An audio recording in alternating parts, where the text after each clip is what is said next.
오늘의 말씀은 빌립보서 2장 12절에서 14절 말씀입니다. 그러므로 나의 사랑하는 자들아, 너희가 나 있을 때뿐 아니라 더욱 지금 나 없을 때에도 항상 복종하여 두렵고 떨림으로 너희 구원을 이루라. 너희 안에서 행하시는 이는 하나님이시니 자기의 기쁘신 뜻을 위하여 너희에게 소원을 두고 행하게 하시나니 모든 일을 원망과 시비가 없이 하라. 아멘. 네, 우리가 참 언제 부르고 언제 들어도 은혜로운 지금까지 지내온 것. 작사자는 잘 모르지만 작곡하신 분은 박재훈 목사님이시죠. 한국교회 찬송가를 위하여 헌신하신 분인데, 또 귀한 찬양을 또 묵상할 수 있도록 우리의 마음을 열어주신 우리 드림 찬양대 여러분, 감사와 격려의 박수 함께 영광 드리면 감사하겠습니다. 한번 박수해 주시겠습니다. 네. 오늘 저의 설교에 앞서서 앞에 교동문 전에 함께 불렀던 찬송가 99장 주님 앞에 떨며 서서 이 가사에 대해서 몇 말씀 드리는 것으로 시작하려고 합니다. 이 찬송가의 영어 원제이자 1절 가사의 첫 줄은 우리말 찬송가에는 그렇게 잘 번역이 되어 있진 않아요. 원래 번역이라는 게 참 어렵거든요.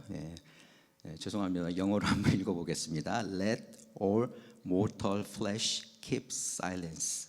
글자 그대로 옮기자면 모든 죽을 수밖에 없는 육신들아 잠잠하라 입니다.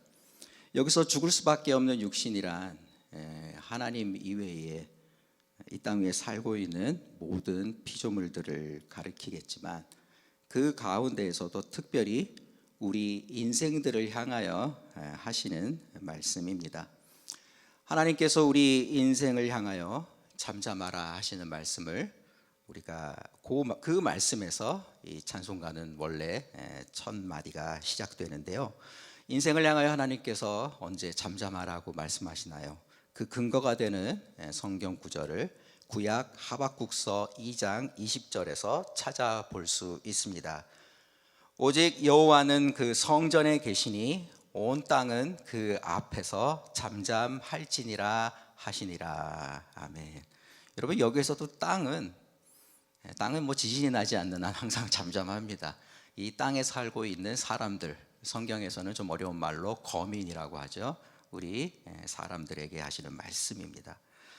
따라서 이 찬송가 99장은 성전, 곧 하나님의 임재 앞에 선 우리 예배자들이 어떠한 자세와 마음가짐으로 하나님 앞에 나와야 하는가, 그런 가장 기본적인 예배의 자세에 대해서 가르쳐주고 있는데요. 가장 그 기본은 무엇입니까? 잠잠하라. 두 단어로 바꾼다면 침묵이라고 하겠습니다. 그런데 하나님께서 우리 예배자들에게서 찾으시는 침묵은요, 단지 아무 말 없이 가만히 있는 그것이 아닙니다. 때로 요즘 우리 현대인들에게 삶에 지치고 하나의 힐링의 방법으로 TV든지 요즘 유행하는 이런 SNS나 이런 거 보면은요, 혹시 멍 때리기라고 들어보셨나요? 그런 경연대회도 하더라고요. 시간을 정해놓고 누가 가장 멍 때리고 있어가지고 나중에 혈압을 쟀을 때 가장 낮은 혈압으로 나오나.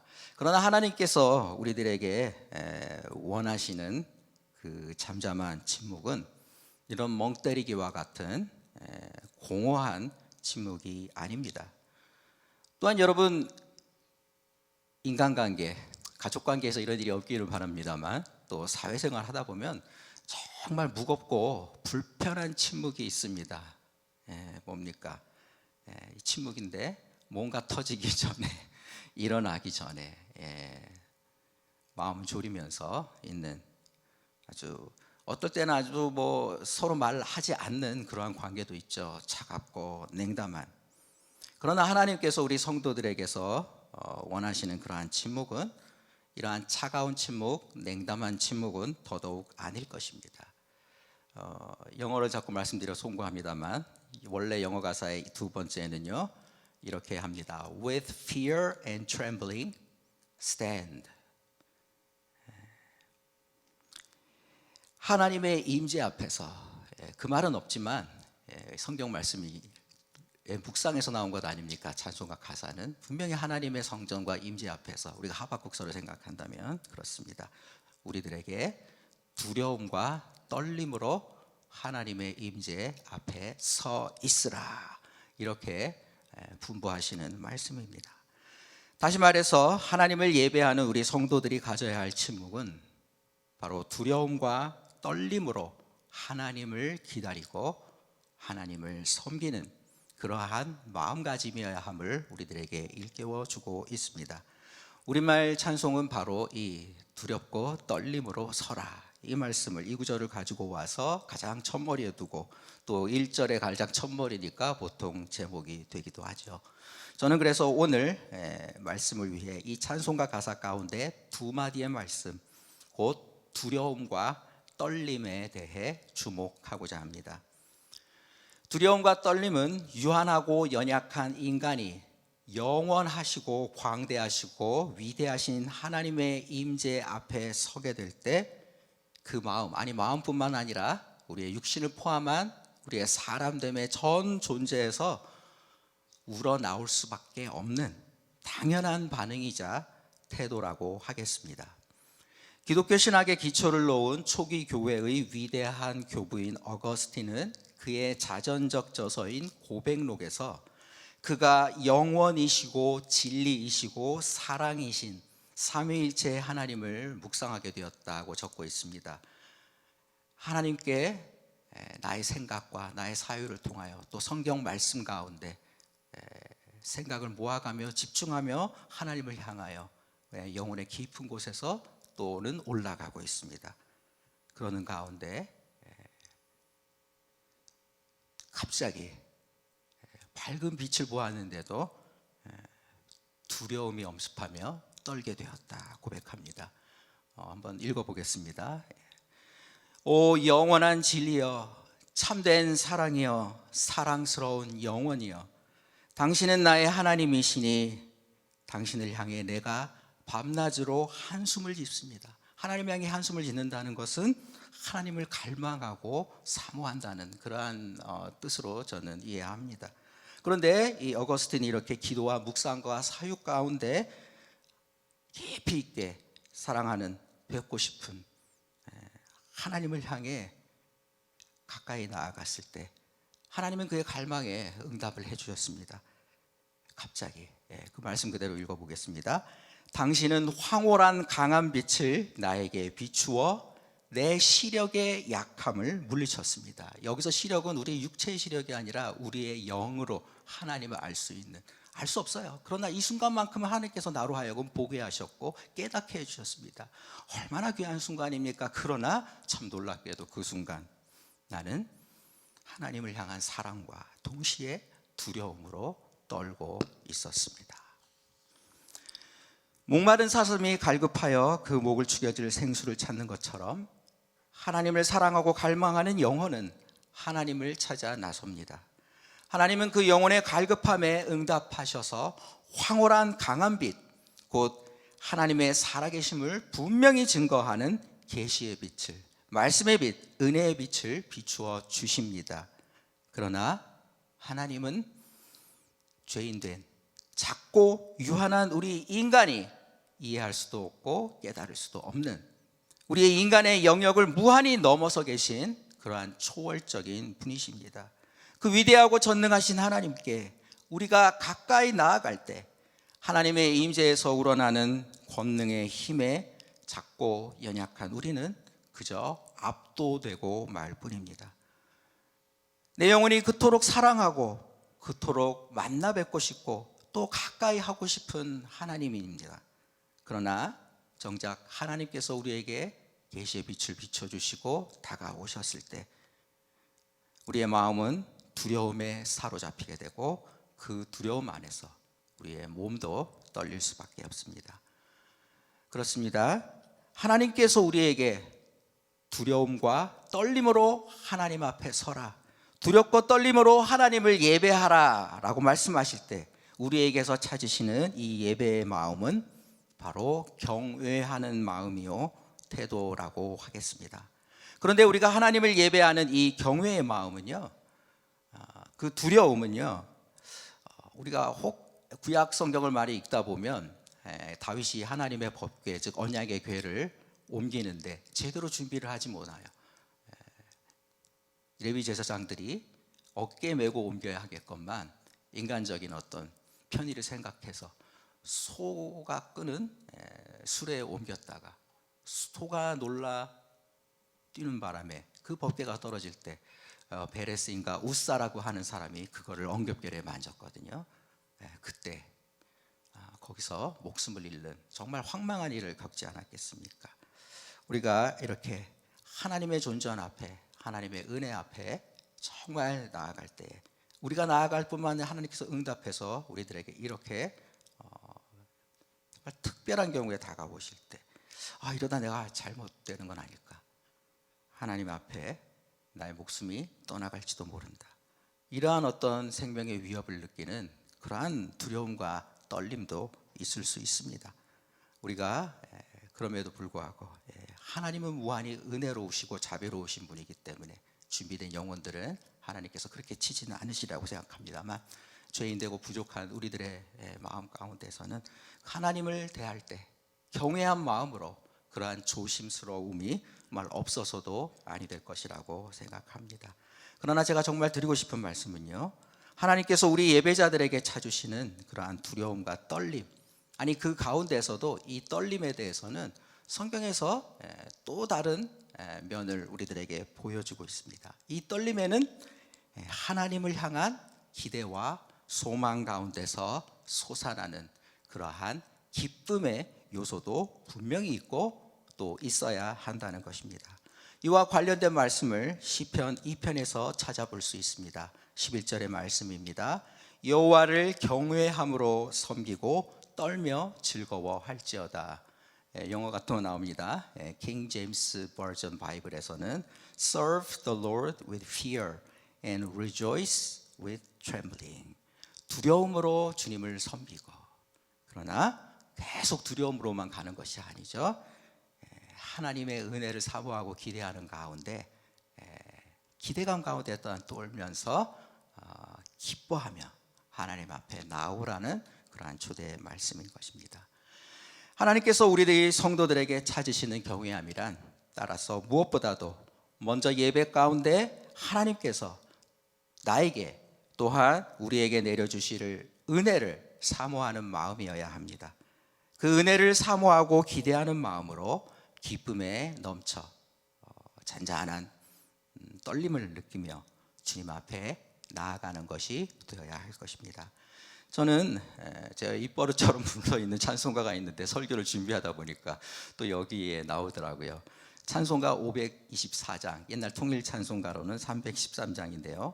우리가 기쁨에 넘쳐 가벼운 정말 기분 좋은 이 떨림 가운데 주님 앞에 나아가는 그러한 예배자의 마음을 잘 표현하고 있다고 생각합니다. 제가 부르지는 않겠습니다. 1절, 갈 길을 밝히 보이시니 주 앞에 빨리 나아갑시다. 2절, 우리를 오라 하시는 말 기쁘게 듣고 순종하세. 죄악 벗은 우리 영혼은 기뻐 뛰며 주를 보겠네. 하늘에 계신 주 예수를 영원히 섬기리. 그런데 우리가 이렇듯 기쁨으로 하나님을 예배하는 가운데 우리가 하나님의 말씀을 또한 받을 때에는 우리에게 정말 필요한 마음은 두려움으로, 떨림으로 하나님의 말씀을 받는 경외함인 줄로 믿습니다. 다시 말씀드리지만 하나님은 우리가 여느 사람들처럼 쉽게 함부로 대할 수 있는 분이 아니십니다. 우리 부모님 세대만 하더라도 부모님의 부모님, 할아버님, 할머님을 대할 때 함부로 대하지 못했거든요. 식사할 때도 가장이 되신 아버지가 먼저 첫 숟갈을 드시면 자녀들이 먹기 시작하고 뭔가 하나 부탁드리고 말씀드려도 조심스러워했는데 요즘은 가족 간에 너무 좀 평등한 관계가 되다 보니까 전혀 그런 것이 없어져서 육신의 부모를 대할 때에도 조심하는 그 태도가 우리 영혼의 아버지이신 하나님 대할 때에도 예전에는 갖고 나왔지만 요즘은 좀 그렇지는 않은 것 같아요. 하나님은 물론 사랑과 긍휼로 우리를 품어주시는 아버지이십니다. 또한 우리의 배고픔을 채워주시고 우리의 아픈 상처를 싸매어 주시는 선한 목자이십니다. 그러나 또한 하나님은 그 위엄과 권능으로 온 우주와 세계를 통치하시는 주권자 곧 왕이기도 하십니다. 그러므로 우리는 왕이신 하나님을 특별히 우리가 주일에 이렇게 귀중한 시간에 공예배로 하나님 앞에 나올 때 왕께 합당한 위엄과 경외함으로 하나님을 섬겨 드려야 할 것입니다. 바라기는 사랑과 기쁨으로 하나님 앞에 나온 우리 광교 꿈의 교회 성도님들 두렵고 떨리는 마음으로 먼저 하나님을 경외하는 예배자로 서시기 바랍니다. 왕이신 하나님께 합당한 존귀와 위엄을 우리 성도님들께서 올려드릴 때 하나님께서는 그 보답으로 여러분의 인생도 하나님 앞과 사람들 앞에서 존귀히 여김받는 그러한 축복이 임할 줄로 믿습니다. 지금까지 저는 우리가 경외의 두려움과 기쁨의 떨림으로 하나님께 나아가 하나님을 섬기고 예배하여야 한다고 말씀드렸습니다.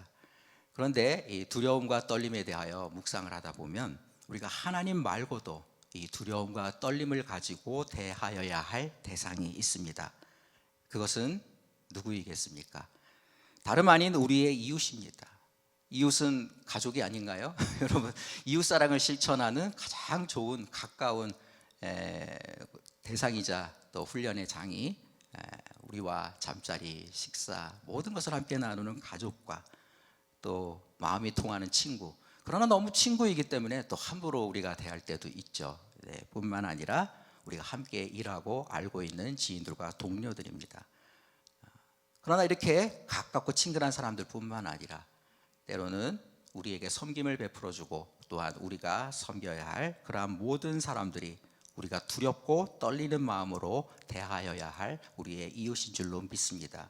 사도 바울은 에베소서 6장 5절에서 에베소 교우들에게 다음과 같이 권면합니다. 종들아 두려워하고 떨며 성실한 마음으로 육체의 상전에게 순종하기를 그리스도께 하듯 하라. 무슨 말씀입니까? 우리가 하나님이신 그리스도께 먼저 두렵고 떨림으로 순종하듯이 우리의 윗사람들, 상사들, 막말로 하자면 보스들을 대할 때에도 두렵고 떨리는 마음으로 섬기고 복종하라는 것이죠. 우리가 두려움과 떨림으로 하나님을 섬기는 것에 대해서는 쉽게 동의가 됩니다. 그러나 왜 하나님도 아닌 사람들마저도 우리가 두려움과 떨림으로 섬겨야 할까요? 저는 사람을 가장 신뢰할 수 있는 사람은 누구겠습니까? 일관된 모습을 보여주고 있는 사람이 가장 믿을 만한 사람이 아니겠습니까? 우리가 아까도 부모님께 대하는 태도가 하나님을 대한 태도에서 나타날 수도 있다고 말씀드린 것처럼 거꾸로 우리가 하나님 앞에 대할 때 하나님을 두렵고 떨림으로 충성과 믿음의 성실함으로 주님 앞에 주님을 섬기는 사람들은 다른 사람을 대할 때에도 그러한 신실함이, 신중함이, 조심함이, 귀하게 여김이 두려움과 떨림으로 나타날 것이라고 생각합니다.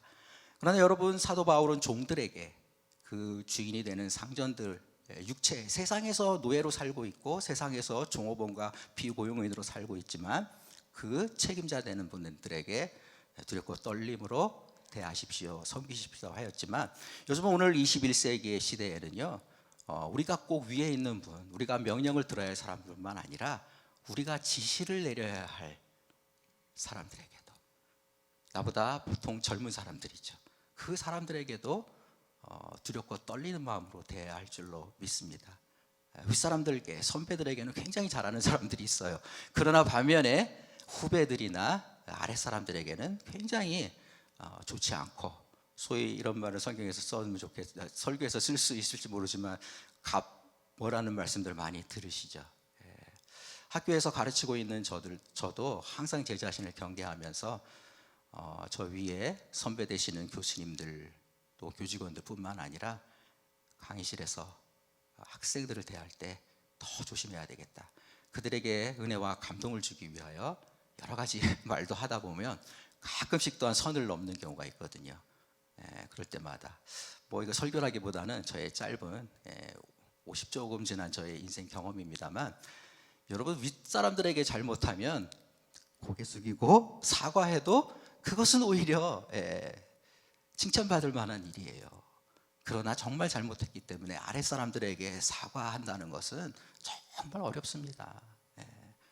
제가 이 세상을 떠나도 저에 대한 기억을 가지고 더 오래 살면서 저에 대해서 기억을 하시든, 보통 안 좋은 이야기들이 남아 있기 마련입니다. 그것보다는 좋은 기억으로 남기를 원하는 사람들은 저의 딸, 저의 자녀, 후배, 학생들, 젊은 사람들이 아니겠습니까?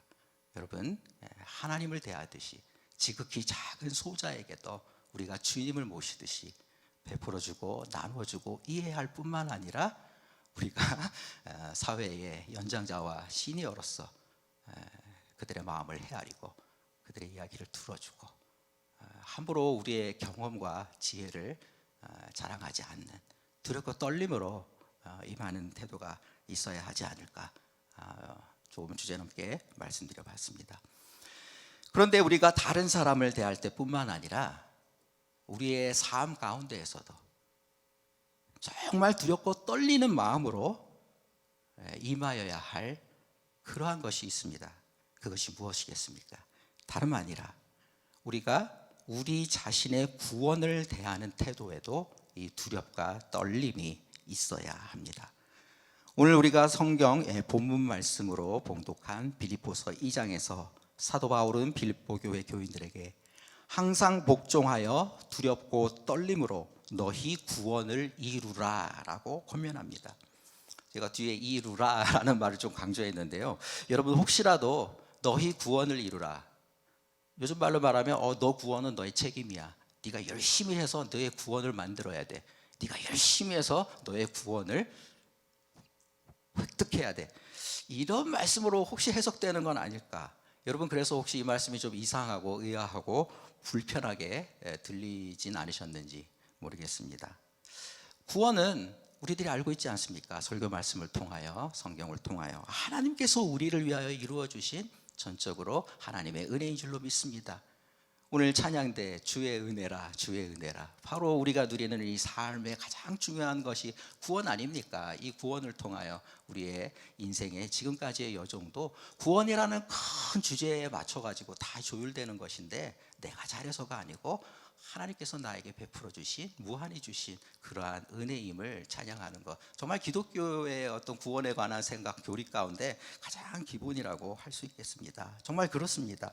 구원은 하나님께서 은혜로 우리에게 베풀어 주시는 선물입니다. 그런데 하나님께서 우리를 위해 이루어 주시는 이 구원을 위해 이 사도 바울의 말은 뭡니까? 우리도 해야 할 부분이 있다는 것입니다. 처음부터 끝까지 내가 다 하라는 말씀이 아니라 하나님께서 베풀어 주시고 세워주시고 시작하시고 지금도 이루어 가시는 그 구원을 위해서 너도 이루어 가야 할 부분이 있다는 것입니다. 그것은 무엇이겠습니까? 좀 쉽게 생각해 보았습니다. 간직하는 것이죠. 하나님께서 우리에게 주신 이 소중한 구원의 선물을 행여 잃어버리지 않도록. 정말 어리석은 건 뭡니까? 이 귀한 선물을 주셨는데 내가 그 가치를 몰라가지고 그냥 밀쳐두고, 그러다 먼지가 묻고 구원이 뭐 금처럼 썩어 버리는 것인지 아닌지는 잘 모르겠습니다만, 아무튼 그것을 잃어버리지 않도록 우리가 잘 간직하는 일이 우리의 첫 번째 과제가 되어야 할 것입니다. 한 달란트를 받은 종의 여러분 비유를 기억하시기 바랍니다. 이 달란트가 구원인지 은사인지에 대해서는 여러 가지로 풀 수 있겠습니다만, 저는 구원의 은혜로도 부를 수 있다고 생각합니다. 그 종이 달란트를 하나 받았어요. 구원의 은혜를 받았어요. 주인님께, 예수님께, 하나님께 인정받은 겁니다. 그런데 그 구원의 은혜를 이 한 달란트 받은 종은 어떻게 했습니까? 다른 2달란트, 5달란트 받은 사람과 비교하면서 감사하지 못하고 땅속에 묻어두었죠.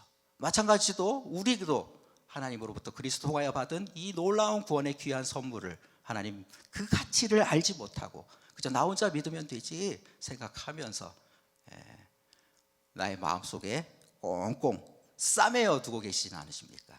보이지 않게 여러분 장롱 깊숙한 곳에 마치 장롱 면허처럼 처박아 놓고 계진 않으십니까?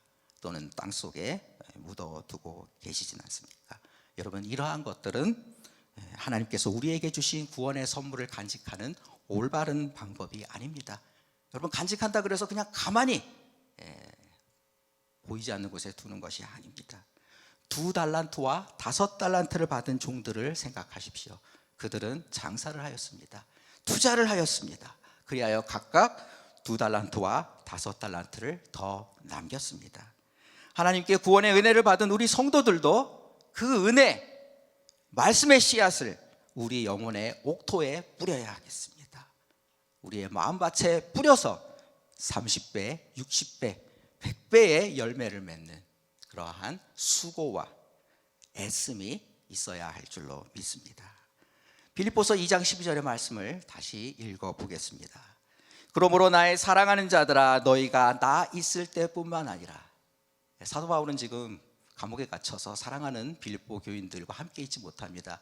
그러나 한 수년 전에 그들을 처음 복음 제시를 하고 신앙으로 인도하면서 교회가 시작되었던 그 사람들을 생각하면서 그때 우리가 받았던 은혜를 기억하세요. 저는 지금 여러분께 가고 싶지만 못 가지만 없을 때에도 우리 주님 바라보면서 인내함으로 기쁨 가운데 섬기십시오. 더욱 지금 나 없을 때에도 항상 복종하여, 이 말씀 나오지 않습니까? 두렵고 떨림으로 너희 구원을 이루라. 제가 두 번째 읽고 있네요. 두렵고 떨림으로 너희 구원을 이루라. 그런데 저는 지금은 이 말씀 가운데 이 복종이라는 말에 한번 주목해 보고 싶습니다. 복종하라고 했는데 무엇에 대한 복종입니까? 누구에 대한 복종은 아닌 것 같아요. 사도 바울이 쭉 이렇게 교훈을 해 주었고 복종하여 라고 말했기 때문에 복종해야 할 무슨 목적이 있고 목표물이 있고 대상이 있는 것이죠. 그런데 저는 이 말씀에 사도 바울의 입장에서 쭉 한번 읽다 보니까 사도 바울의 말이 그 달란트의 비유와 또 누가복음에는 그 비슷한 열 문화의 비유가 나오거든요. 달란트나 문화나 당시 예수님 당시에 로마 제국 하에 또는 이 근동 이스라엘 지역에서의 화폐 단위입니다. 또는 무게를 재는 단위인데 보통 귀금속, 은이나 금을 무게로 재면 그게 또 화폐의 단위 같은 달러 뭐 이런 것들이 되죠. 말씀하시는 그 태품이 바로 예수님께서 말씀하신 그 달란트 비유에서 어떤 주인이, 또는 누가복음에는요 주인이지만 또 귀인이라고 나와요. 아주 귀한 귀족과 같은 그러한 존재가 먼 곳으로 왕이 되기 위하여, 왕위를 받아오기 위하여, 아마 이스라엘에 있던 헤롯 가문의 어떤 왕위 계승자가 로마 황제에게 가서, 뭐 자세한 배경 설명이 중요한 건 아니니까, 이스라엘의 자그마한 분봉왕으로서의 타이틀을 얻기 위해서 가야 되는 거예요. 그런데 자기가 지금까지 믿고 신뢰해왔던 신복들에게, 누가복음에 따르면 10사람의 신복들에게 각각 10문화를 나누어 주었다는 것입니다. 그러면서 마태복음에는 없는 아주 구체적인 지시와 명령을 합니다. 그 10문화를 가지고 10명의 종들에게 내가 돌아올 때까지 장사하라. 여러분, 달란트와 문화가, 다시 말씀드리지만 주님께서 우리에게 주신 구원의 은혜이요, 또한 구원받은 하나님의 백성으로서요 거룩하게 사랑 베풀며 살아가야 할 소명인 줄로 믿습니다. 우리가 그렇게 말씀을 알아들어야 한다면, 여러분, 사도 바울이 복종하라 이렇게 말씀하실 때 이 말씀은 무엇입니까? 바로 예수님께서 복음서를 통하여 예수님의 제자들에게, 그 제자들의 복음 전도를 받아 주님을 예배하기 위해 하나님의 새로운 백성으로 이 자리에 나와 있는 우리들에게, 여러분 2000년의 시간을 통하여 성령으로 여러분들의 마음을, 문을 두드리시면서 복종하라, 순종하라, 청종하라. 뭘요? 구원을 가지고 장사를 하라는 거예요. 그냥 묵혀두지 말고 투자를 하라는 것입니다. 여러분, 투자라는 말을 좀 교회에서 하기 힘들어요. 요즘 뭐 코인도 그렇고 뭐 주식도 그렇고 부동산도 그렇고 교회에서 설교자가 할 말은 아니지만, 여러분 예수님의 말씀은 뭡니까? 이해할 수 있는 가장 농경사회의 비유를 가지고 씨 뿌리는 것을 말했다면, 정말 특별하게도 무역하고 거래하고 투자하는 이야기도 말씀해 주셨고, 오늘날 시대에 우리들에게 더 다가오는 말은 여러분들의 노후를 위하여, 자녀들을 위하여 갖고 계신 재산들을 잘 선용하셔야 될 줄로 압니다. 여러분, 교인이라 그래서 절대 투자하지 말라는 거 아닙니다. 우리 감리교를 세우신 웨슬리 목사님도 할 수 있는 날 열심히 벌어라, 할 수 있는 날 열심히 저축하라. 저축이 뭡니까 여러분? 투자 아니겠습니까? 그리고 그것을 통하여 할 수 있는 한 구제하고 나누어주며 하나님께 영광 돌리는 삶이 하나님께서 기뻐하시는 우리 제자들의 삶이요, 또한 우리 감리교는 아니죠, 여기 죄송합니다. 제가 소속이 그렇다 보니까 우리 교우들의 삶인 줄로 믿습니다. 제가 감리교 소속이라서 용서하십시오. 네, 아무튼 이 주님의 말씀, 우리의 받은 구원을 열문화의 은혜를 받았다면, 열문화의 이래요. 땅 속에 넘어두는 건 아니고 수건에 똥똥 쌓아가지고 우리 식으로 말하면 장롱, 보물함 한 곳에다가 모아놨다가 주인이 왕이 되어 돌아올 때 그것을 가지고 다 하면서 셈을 바치는 것이죠. 그러나 그렇게 수건 속에 우리의 영혼 깊은 곳에 나 혼자 구원받은 것으로 좋게 이렇게 묻어두는 그러한 것이어서는 아니 될 줄로 믿습니다. 하나님께서 우리에게 주신 구원의 은혜는요, 이웃들과 나누고 베풀라고 주신 것일 줄로 믿습니다. 가까운 친지들을 하나님께로 인도하며 복음을 전하는 것뿐만 아니라 그것을 위해서 마음을 따뜻하게 녹이기 위하여 오늘 우리 광고 시간에 김은교 목사님께서 말씀하신 것처럼 2022년 희망 상자 이 프로젝트를 통하여 우리가 또한 마음을 열고 함께 받은 은혜에 감사함으로 우리의 감사와 구원의 은혜를 하나님께 돌려드리는 귀한 축복의 시간이 될 줄로 믿습니다. 여러분 뿐만 아니라 이렇게 주일마다 성전에 찾아 나와서 하나님의 말씀을 듣고 사모하시잖아요. 우리 담임 목사님을 통하여 또 부족한 저와 같은 사람을 통하여 하나님의 말씀의 씨앗이 여러분의 심령 가운데 떨어지는 줄로 믿습니다. 그냥 묻어두지 마시고 어떻게 해야 되겠습니까? 먼저 우리의 마음을 옥토와 같이 기경하는 여러분이 될 줄로 믿습니다. 공예배 시간마다 은혜 받는 장소마다 나오고 성경 보고 또 기도하며 늘 주님과 동행함으로써 은혜의 말씀이 다가올 때 우리가 그 말씀에 쉽게 반응할 수 있는 그러한 체질을 기르는 것이고요, 그러한 옥토와 같이 기경된 우리의 마음에 하나님의 말씀이 떨어질 때, 뭐 굳이 비유의 말씀을 드린다면 심고 물 주고 싹을 틔우고 줄기가 피고 자라나 꽃과 열매가 맺을 수 있도록 여러분, 그러한 우리가 받은 이 구원과 사명을 통하여 하나님께 기쁨의 열매를 올려드리는 우리 광교 꿈의 교회 성도님들이 되실 것을 축원드립니다. 그러나 여러분, 이렇게 투자하고 뭘 한다는 것은요, 가만히 있는 것은 아니에요. 저보다 뭐 더 잘 아시는 분이 계시지만 항상 이 투자와 장사와 애써 일하고 하는 것에는 위험이 수반되기 마련입니다. 그러기에 사도 바울은 너희의 구원을 이루라 라고 말씀하면서 그것을 두렵고 떨림으로 하라는 거예요. 두려움과 조바심으로 떨라는 말씀보다는 뭡니까? 철저는 우리가 구원의 문제에 있어서는 결코 자만해서는 안 될 줄로 믿습니다. 누구든지 선 줄 알면 넘어질 줄 조심하라, 성경 말씀이시고요. 지난 시간에 또 우리 김학천 목사님께서 말씀하신 것처럼 남들과 비교하면서 내가 이 정도면 나았지 하는 바리새인과 같은 마음으로 하나님께 나아가서는 아니 될 줄로 믿습니다. 오히려 하나님 앞에 두렵고 떨림으로 나아가 하나님 앞에서 나를 보고 드리면서 저는 죄인입니다, 저를 불쌍히 여겨주십시오, 그렇게 했던 이 세리의 기도를 하나님께서 받으시고 은혜를 내려주시지 않았습니까? 오랜 시간에 여러분 신앙의 연륜으로 주님 앞에 나아가는 우리 자신을 내려놓으시고 처음 내가 하나님을 믿은 것처럼 구원의 은혜를 새로 받은 것이 마치 처음 받은 것처럼 감격과 감사함으로, 그러나 나의 부족함을 볼 때 두렵고 떨림으로 겸손함으로 있어야 할 줄로 믿습니다. 성탄절을 바라보며 주님의 다시 오심을 기다리는, 아까 우리 목사님께서도 말씀하신 것처럼 대강절이 오늘부터 시작되었습니다. 오늘이 대강절 첫 줄이어서 여러분 보시는 것처럼 이렇게 초 한 자루에 불이 밝혀 있는데요, 이 촛불뿐만 아니라 그 뒤에 주변에 이 화환 장식도 있고 또 성탄목도 있지 않습니까? 여러분, 이게 우리들에게 주는 메시지가 뭡니까? 구원이시고 희망이시고 평화의 왕으로 그리스도께서 오셨습니다. 그리고 또 앞으로 오실 것입니다. 그러니 여러분, 소망을 가지고 기뻐하십시오. 이런 어떤 하나님의 오심을, 예수 그리스도의 은혜를 축하하고 경축하는 찬양과 기쁨으로 우리를 인도하고 있는데요. 그런데 제가 오늘 그 본문을 가지고 설교 나누진 않았지만 보통 대강적 일주일에 정해진 본문을 가지고 말씀 듣고 예배드리는 교회들에서는 마태복음 24장의 말씀을 합니다. 근데 이 마태복음 24장은 제가 조금 말씀드렸던 달란트의 비유 그 앞에 있어요. 둘 다 연결해서 우리들에게 주는 말씀은 뭐예요? 성탄이 다가오고 기쁨이지만 여러분 세상이 갖고 있는 문화에 여러분 취하지 마시기 바랍니다.